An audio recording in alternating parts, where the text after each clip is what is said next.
Muy buenas tardes, tenemos el gran gusto de contar en Nina TV con la presencia de Rafael Barajas Durán, el Fisgón, querido amigo, admirado siempre por toda la gran labor que realiza.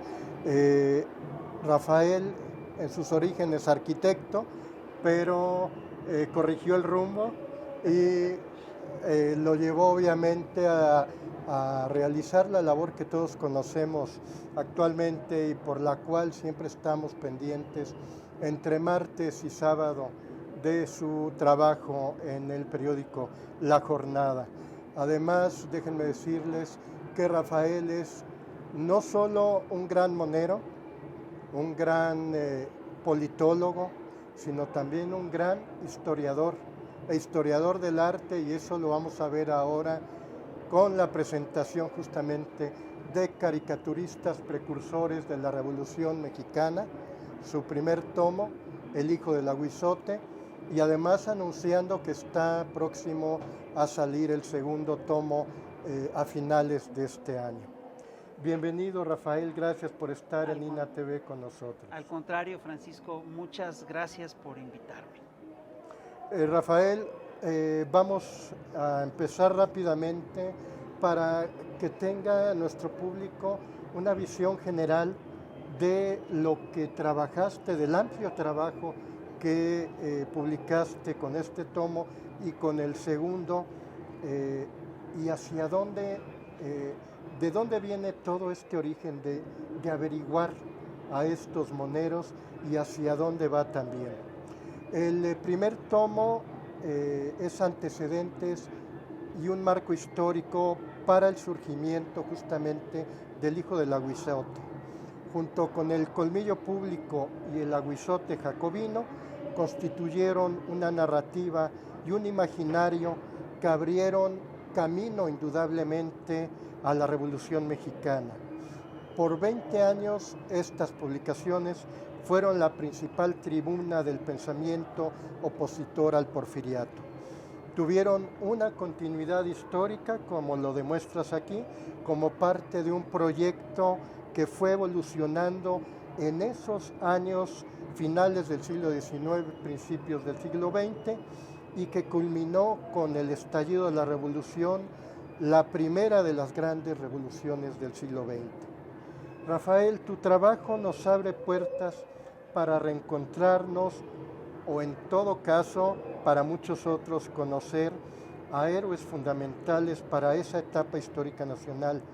¿Quiénes son estos personajes? Hay una cosa muy curiosa con la Revolución Mexicana. La Revolución Mexicana es sin lugar a dudas uno de los episodios más estudiados de nuestra historia y sin embargo es tan rica y tan compleja que todavía hay áreas enteras que no han sido bien investigadas. Yo llevo años trabajando ya el tema de la historia de la caricatura mexicana en el siglo XIX, porque Más yo estoy de 7 tomos sí, llevas 7, sí. publicados. Sí, porque la historia es que la caricatura política en México tiene un peso peculiar y tiene una tradición muy específica y no estaba ni siquiera estudiado de dónde venía esa tradición. Pues esa tradición viene de lo que fueron los periódicos de combate con caricaturas del siglo XIX. Y estos periódicos de combate con caricaturas del siglo XIX surgen en México en la década de 1860, 1861 nacen, y vienen directamente de un ejemplo, de un modelo francés. Esas revistas, las revistas mexicanas de caricaturas, vienen directamente de revistas como La Caricature y Le Charivari, dos revistas francesas que eran revistas de caricatura política comprometida, que opinaban tal. Pero aquí en México, estas revistas terminan por conformar una lógica muy peculiar, terminan por hacer una tradición muy propia. Son revistas que agarran su propio camino, su propia ruta. No fueron copia. No fueron una simple copia. Empiezan siendo una copia, pero terminan siendo otra cosa, ¿no? Y de hecho son revistas de caricaturas que terminan siendo precursoras de la Revolución Mexicana. Y esto no es una exageración. La revista del hijo del ahuizote es citada por prácticamente todos los que estudian la Revolución Mexicana. Todo el que estudia la Revolución Mexicana te cita en algún momento el hijo del ahuizote como una revista que leían los revolucionarios, como una revista que abrió brecha en tales o cuales terrenos, que inició la lucha contra la reelección de Porfirio Díaz, etcétera, etcétera, etcétera. Sin embargo, pues nadie había estudiado a la revista en sí. Se habían estudiado algunos aspectos, algunas cositas. Inclusive pero, alguna publicación parcial facsimilar, ¿no? Así es, de algunas cosas. Fíjate, del hijo del ahuizote no, del ahuizote sí. Del ahuizote. Pero del hijo del ahuizote no había. No no hubo nunca ediciones facsimilares. Entonces, yo quiero sintetizar la importancia de estas revistas con una reflexión. La primera constitución del planeta que puso en la ley los derechos sociales fue la Constitución Mexicana de 1917. Después, meses después, lo hizo la Constitución Soviética, ¿no? Ahora, lo que leían los soviéticos, que pusieron estos derechos sociales en su constitución, era literatura marxista, literatura anarquista, menos, pero también la leían. Pero sobre todo eran textos de Marx, de Engels, de Lenin, de Rosa Luxemburgo, de Trotsky, de Kautsky incluso, de Bukharin, etc. Lo que leían los mexicanos que pusieron los derechos sociales en la Constitución de 1917 eran revistas de monitos como El hijo del ahuizote. Entonces la reflexión que hay detrás es muy simple, es decir, yo estoy convencido de que las imágenes vienen cargadas, pueden venir cargadas de símbolos y de contenido político. Y eso es lo que se refleja en esas revistas, ¿no? Entonces, estas revistas, es curioso porque sí son las revistas que permitieron, que abrieron brecha para que se hiciera un movimiento antireeleccionista importante. Y estas revistas además fueron las que incluso ayudaron a organizar a los primeros revolucionarios, a los que echaron a andar la revolución de 1906-1920, ¿no? Es decir, es curioso porque normalmente nos hablan, cuando se habla de Revolución Mexicana, todo el mundo, a todo el mundo le cuesta trabajo ubicar el final de la revolución. Muchos dicen que termina en el 17, otros que termina en el 21, otros que termina en el 36, en fin. Pero todo el mundo te puede dar la fecha del inicio de la revolución. Es el 20 de noviembre de 1910. El 20 de noviembre de 1910 no inicia la Revolución Mexicana. La Revolución Mexicana inicia antes. El 20 de noviembre de 1910 inicia la fase armada de la Revolución Maderista, de la rebelión maderista. Pero antes de la rebelión maderista, antes de la Revolución Maderista, antes de la Revolución Armada de Madero, hubo un proceso electoral de Madero, que ya es parte de esa revolución. Y antes de eso, hubo una serie de alzamientos impulsados por los Flores Magón, desde 1908 y todo esto. Y esos alzamientos son en realidad la clarinada de la Revolución Mexicana, son el arranque. Y esos alzamientos se organizan en buena medida alrededor del periódico Regeneración de los Flores Magón, pero también de las revistas de caricaturas, como El Colmillo Público y El Ahuizote Jacobino. Es entonces, justamente una revolución de las conciencias antes de que viniera la revolución armada. Así es que no se puede dar el proceso de transformación de la Revolución Mexicana sin que antes hubiera habido un proceso de concientización importante. Y estas revistas fueron el factor central de la concientización de estos sectores de la sociedad. Importantísimo lo que nos estás diciendo, porque efectivamente las fechas oficiales ahí están y pareciera que todo inicia en una fecha, termina en otra, y hay procesos sumamente largos para llegar a eso, ¿no?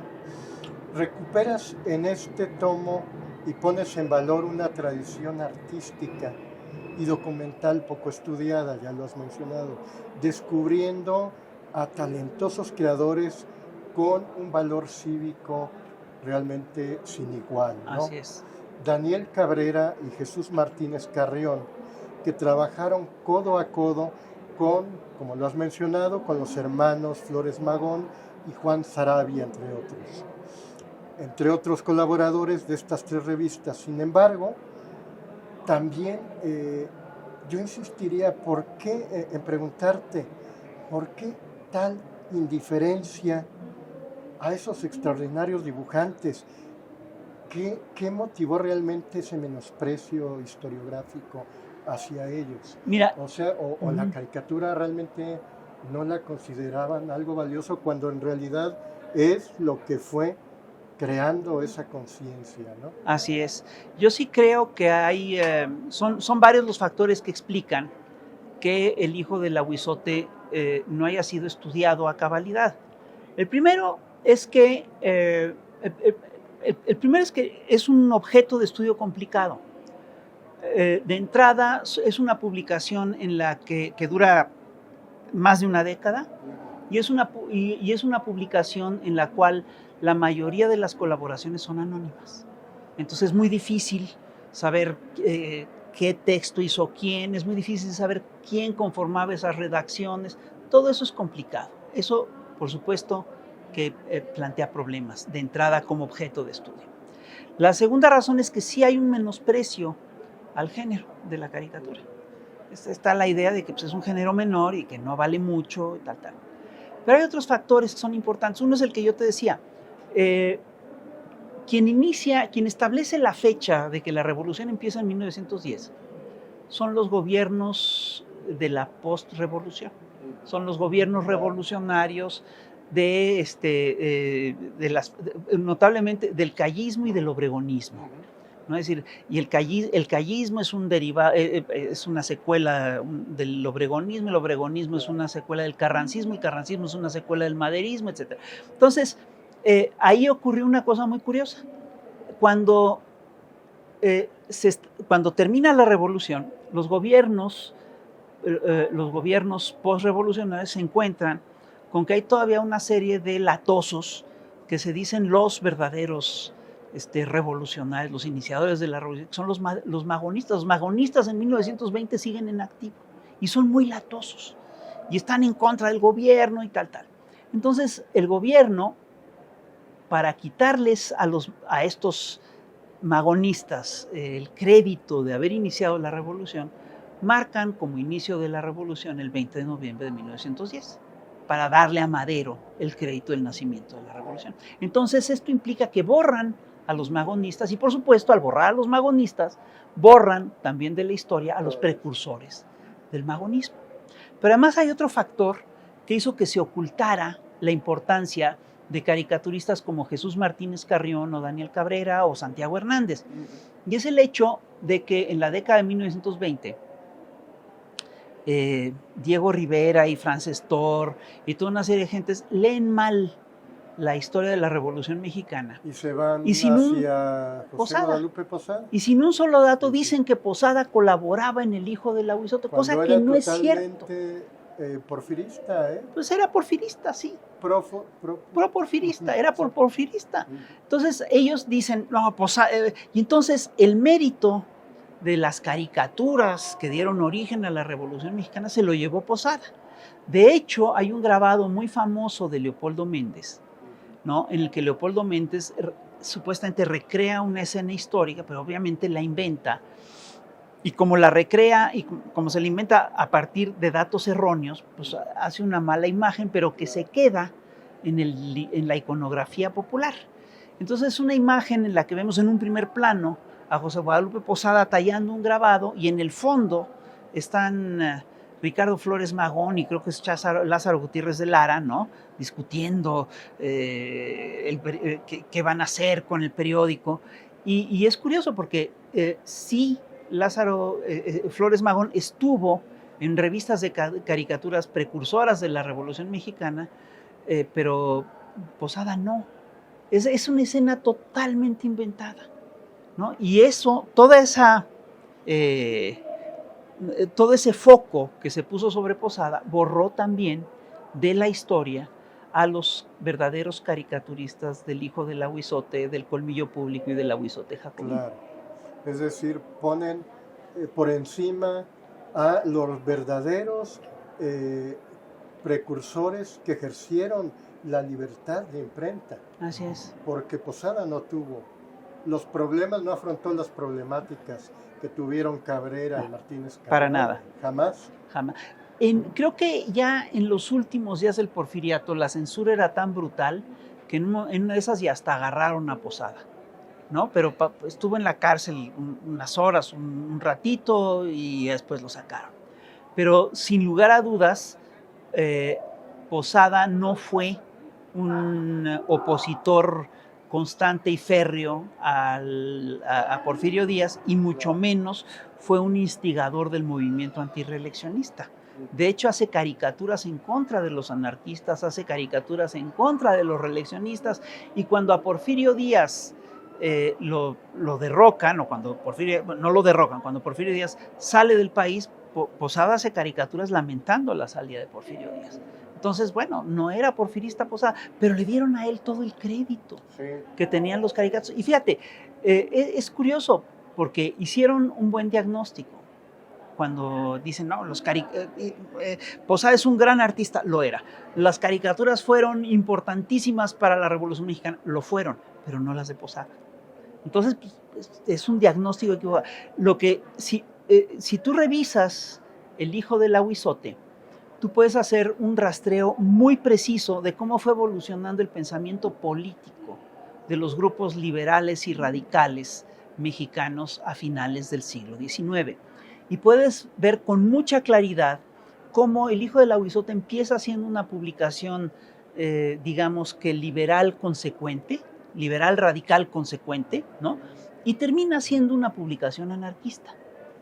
Lo que une a toda esta, a la revista en todo este tiempo es, primero, la reivindicación de la Constitución de 1857.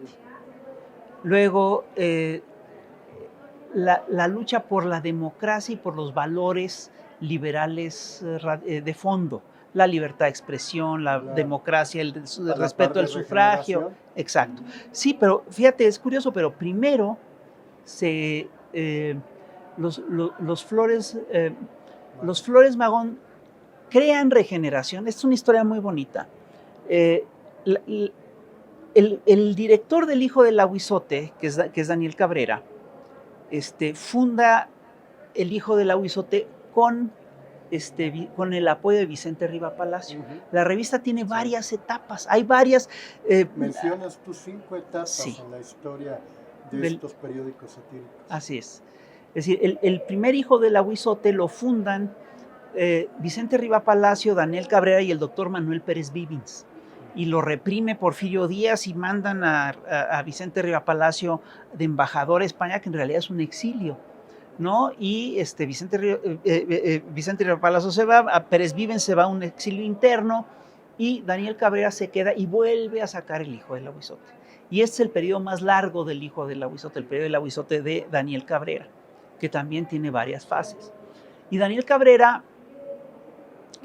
primero saca la segunda etapa del Hijo del Ahuizote, muy cerca de un intento de levantamiento que tiene otro liberal que se llama Trinidad García de la Cadena. Pero ese levantamiento fracasa muy rápidamente y Daniel Cabrera se queda haciendo El Hijo del Ahuizote y decide hacer un trabajo de largo aliento. Decide sembrar olivos, decide sembrar para el futuro, decide hacer conciencia. Y durante muchos años Daniel Cabrera publica El Hijo del Ahuizote con grandes riesgos, con censura, con opresión, con entradas y salidas a la cárcel. Y el porfiriato que está inamovible, está en el cenit de su prestigio, Porfirio Díaz. Y esto cambia en 1893, cuando hay un movimiento estudiantil muy importante antirreeleccionista. Y a este movimiento estudiantil se suman grupos obreros y agrupaciones obreras antirreeleccionistas, en fin. Y en este movimiento estudiantil participan unos muchachos que eran vecinos de Daniel Cabrera, que lo conocían, que lo trataban, que se llaman Jesús y Ricardo Flores Magón. Y entonces ahí es donde empieza, donde se foguea esta primera generación que después va a impulsar la revolución en la década siguiente. Daniel Cabrera dirige la revista durante un montón de tiempo y la deja de dirigir cuando le da una parálisis cerebral, le da una hemiplegia, queda paralizado de medio cuerpo, porque es decir, le da un infarto en un tribunal, en medio de un juicio, y entonces queda hemipléjico, y entonces él le deja la publicación, la dirección de la publicación a su sobrino, que era un jovencitito, era un chavito, tendría 19 años, si mal no recuerdo, no sé si 17 o 19 años, pero tenía 19 años, pero era genial, era ni más ni menos que Luis Cabrera. Luis Cabrera fue después el ideólogo del carrancismo. Claro. O sea, no era cualquier gente. No era cualquier gente. Y Daniel Cabrera luego le quita la dirección del hijo de Lauizote a Luis Cabrera y se la da precisamente a estos jóvenes muchachos que habían sido sus vecinos y que fueron dirigentes estudiantiles, que fueron activistas estudiantiles en 1893, a los Flores Magón. Ya no se lo da a Jesús y a Ricardo, sino que se lo da a Ricardo y Enrique Flores Magón. Ahora, fíjate, la historia de Regeneración es muy bonita, porque Daniel Cabrera apoya a los jóvenes estudiantes que fueron apresados después del movimiento de 1893, que fueron perseguidos después del movimiento de 1893. ¿Perseguidos igual que él? Él fue perseguido. Sí, pero a ellos los persiguen y Daniel Cabrera los defiende, es de los pocos periodistas que los defiende públicamente.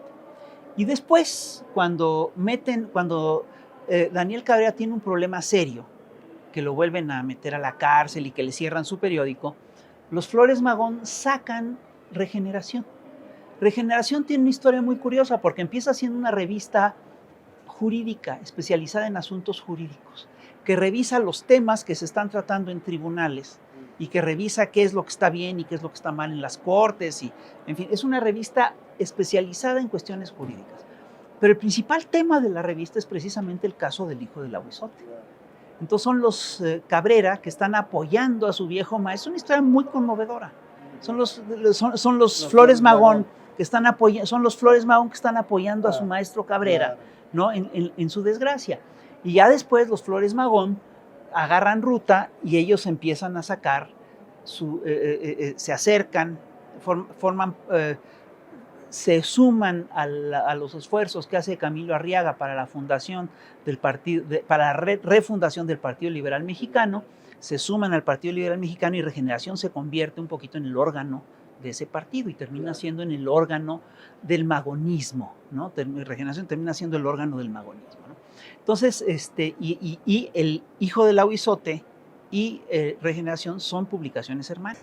Tu libro concluyes, nos revela una apasionante aventura, no solo ética, en el ámbito político, de la libertad de expresión intelectual, sino también artística, sí, con raíces complejas conectadas con el pensamiento socialista, utópico temprano, y con los movimientos artísticos y vanguardistas de los siglos XIX y XX. Así es. Que culminan, obviamente, como lo dijimos al principio, con el ciclo de las grandes revoluciones del siglo XX. ¿Cuál sería, para concluir, ese aporte a estas vanguardias artísticas, el trabajo de Daniel Cabrera y de Martínez Carrión? Es muy curioso porque yo lo que creo es que el trabajo de Daniel Cabrera y de Jesús Martínez Carrión es una vertiente muy peculiar de una corriente que inicia en 1930, Charles Philippon y Honoré Daumier. Esa vertiente está fundada en la teoría de las vanguardias artísticas. Es una tesis de Henri de Saint-Simon que decía que las vanguardias artísticas podían transformar a la sociedad, que los artistas podían transformar a la sociedad a través de su trabajo, tal, porque eran la parte más sensible de la sociedad, tal. Y ese proyecto que fue visto durante mucho tiempo como un proyecto utópico, no era tan utópico. Se puso en práctica muy pronto, en 1830, lo pone en práctica Charles de Philippon con su revista La Caricatura, y sirve para derrocar a Luis Felipe de Orleans, la llamada monarquía de Julio. Ahora, ahí lo que ocurre es una cosa muy curiosa, porque toda esa corriente sigue viva en Europa, es decir, después de la caída de Luis Felipe de Orleans y todo eso, esa corriente sigue viva y activa. Esa corriente, si bien censuran la revista de La Caricature, sigue saliendo otra revista, editada también por Philippon, que se llamaba el Charivari, le Charivari, que es el ruido, es como un cacerolazo. El Charivari es un cacerolazo. Entonces, es también el ruido que hace la orquesta antes de empezar, ¿no? Entonces, estas revistas se expandieron por todo el planeta.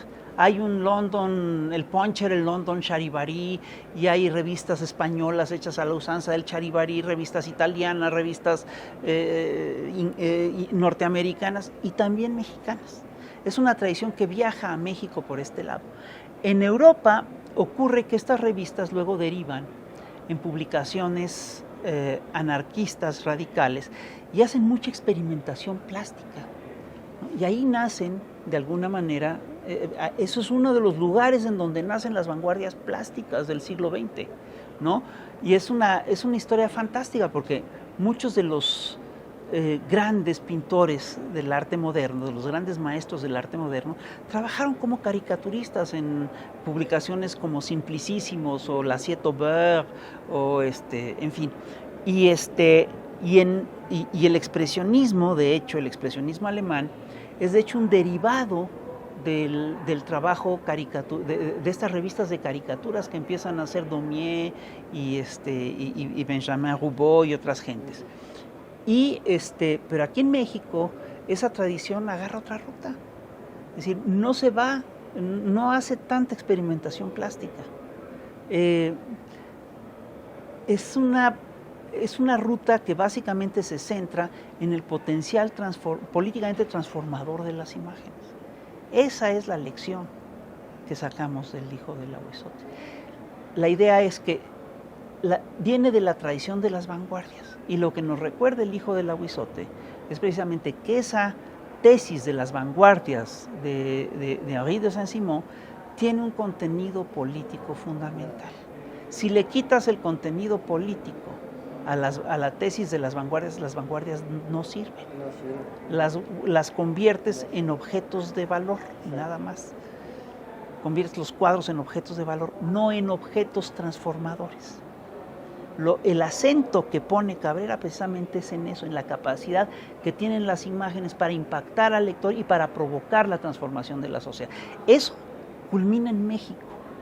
Es una tesis que plantea Saint-Simon, que se pone por primera vez en práctica por Philippon y Daumier en 1830, pero culmina con la Revolución Mexicana de 1908, 1906, 1930.